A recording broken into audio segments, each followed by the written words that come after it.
headlines. Accountant General blames salary shortfalls for delayed February pay. Or your government encourages farmers to leverage NIMET forecast 50% tractor subsidy. Keir Starmer insists economy well placed to absorb a likely impact of Iran war. Ghana calls on Commonwealth to condemn attack on its peacekeepers in Lebanon. Akko Adams ends a 5-match goal drought as Sevilla draw with the Rayo Vallecano. Now the details. The Office of the Accountant General of the Federation has attributed the delay in the payment of February 2026 salaries for staff of the Federal Ministry of Steel Development and 4 federal agencies to shortfalls in personnel cost allocations. The disclosure was contained in a statement by Director of Press and Public Relations at the Office of the Accountant General of the Federation, Bawa Mokwa, issuing this today, noting that the affected organizations experienced funding gaps in the salary budgets for the month. According to the office, the delay affected the Federal Ministry of Steel Development, the Nigerian Exports Promotion Council, the National Rural Electrification Agency, Pamuko National Park, and the Council for the Regulation of Freight Forwarding in Nigeria. The OAGF said the clarification was issued in response to concerns raised by civil servants over the non-payment of February 2026 salaries in some federal organizations, and further explained that the affected ministries, departments, and agencies had been advised to engage with the Cash Management Office of the Federal Ministry of Finance to resolve the shortfalls responsible for the delay. The current increase in pump price of petrol in Nigeria has become a major concern for many citizens as it continues to affect transportation, food prices, and small businesses. Many Nigerians say the situation is making life more difficult and increasing the cost of living across the country. Agidwe FM News correspondent Abiodun Loyede speaks with a resident in Ibadan to hear their views on the situation. Here is the report. Food prices continue to rise across Nigeria, causing serious concerns for many citizens. The increase in fuel price from about 875 naira to over 1,000 naira has affected transportation, food prices, and the cost of living at large. Many Nigerians say they now spend more money on daily activities because transport fares and goods have become more expensive. Many transport operators and small business owners say the situation is becoming difficult as they struggle daily to keep their businesses running. Speaking with Agidigbo FM News, Mr. Musliuddin emphasized that the increase in petrol pump price is really affecting the daily lives of some people. The rise of cost on petroleum is really affecting us, but what can we do that to take it like that? I pray it should come down than this, but since it's still available and we can still get it, it is still born better than the scarcity. A young Nigerian who identified as Kebiu said most petrol stations sell fuel for over 1,000 naira per litre, and it has affected prices of goods. The rise of cost of fuel has really affected a lot of people. The government should please help us to work on this. We are only facing inflation on food before, but now fuel has got into it. This is really bad and government needs to work on this. A well-meaning Nigerian, Mr. Akorede Kamarudin, shared his experience amidst increasing price of petrol and urged the government to find a solution to it. My name is Akorede Kamarudin. The issue of the fuel is what is really going on now. I came here to get petrol for my dad. Can you see? I always fill this keg up at the rate of 7,000, but now it's half keg with the same money. This is bad, and where are we heading to in this country?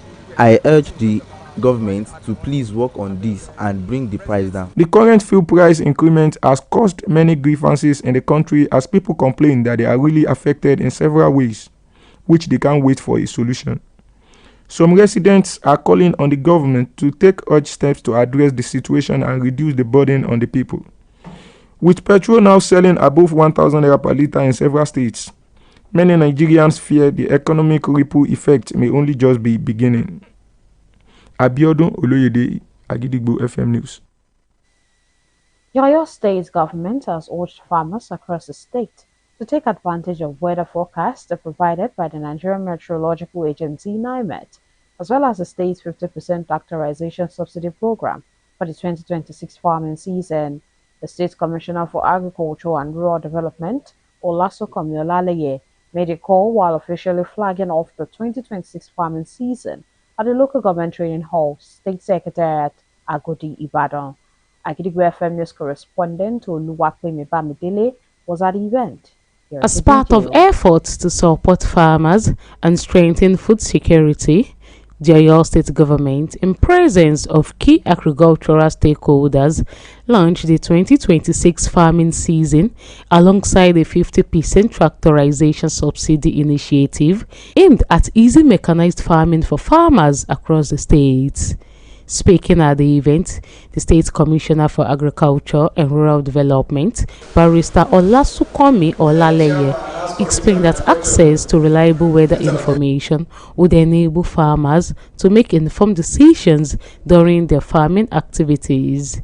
The State Commissioner for Agriculture reaffirmed the state government's commitment to supporting farmers through policies and programs designed to improve agricultural productivity and boost food production across the state. They should come out and take advantage of 50% tractorial subsidy, which Governor Seyi Makinde has been sponsoring since 2024. You will recall that in 2025, more than 30,000 acres of farmland were cultivated to support farmers in Oyo State. And we intend to do more than that this year as well. Barrister Olaleye added that the Oyo State government has recorded significant progress in the agricultural sector through targeted interventions aimed at improving productivity and strengthening food security. All farmers, I want to appeal to them to take special interest in the weather forecast, as it's going to guide them on when to plant and the type of seed they will plant. So this is very important.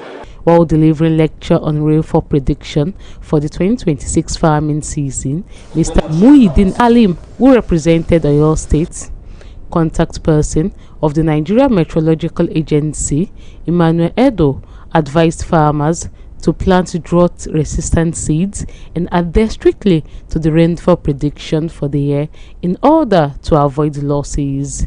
Mr. Halim advised farmers not to be misled by the recent rainfall, but to begin their planting activities towards the end of April, when the rains are expected to have properly set in.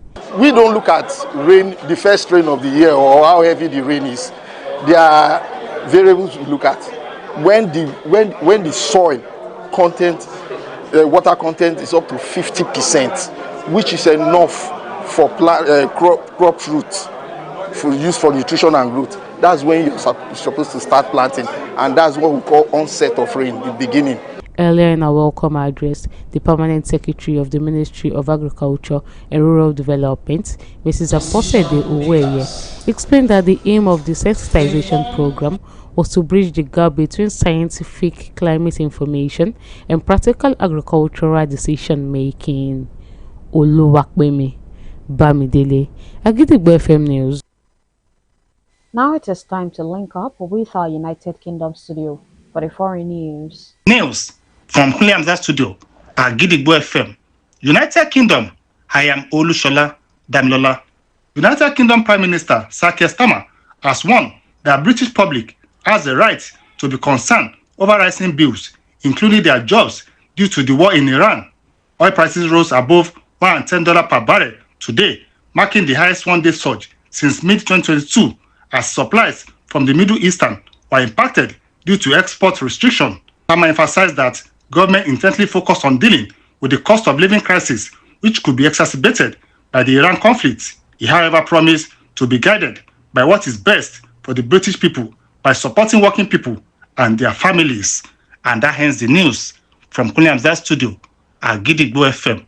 United Kingdom, I am Olushola Damilola. Welcome back. We shall also be moving to our Maryland studio, United States, for more foreign news. News from Hamzat studio at Gidigbo FM, United States. I am Oluwatosin Soya. Ghana has called on the Commonwealth to condemn Friday's missile attack on its United Nations peacekeepers in southern Lebanon, which injured 4 of its soldiers. Foreign Minister Samuel Okuzito Ablakwa did not say who was responsible when speaking at a Commonwealth meeting last Sunday, but said the bombing was an attack on every principle that the UN Charter exists to defend. Israel has been striking Hezbollah targets in Lebanon after the Iranian-backed Shia group said it launched rockets and drones at the Israeli city of Haifa last week to avenge the killing of Iran's supreme leader Ayatollah Ali Khamenei. All the injured Ghanaian soldiers are now in a stable condition, according to the army. The Ghanaian soldiers were serving with the United Nations Interim Force in Lebanon when their base was hit last Friday.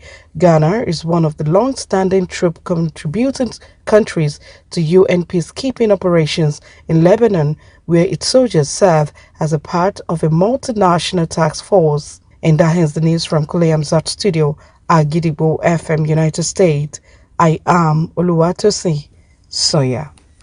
Now in the exciting world of sport.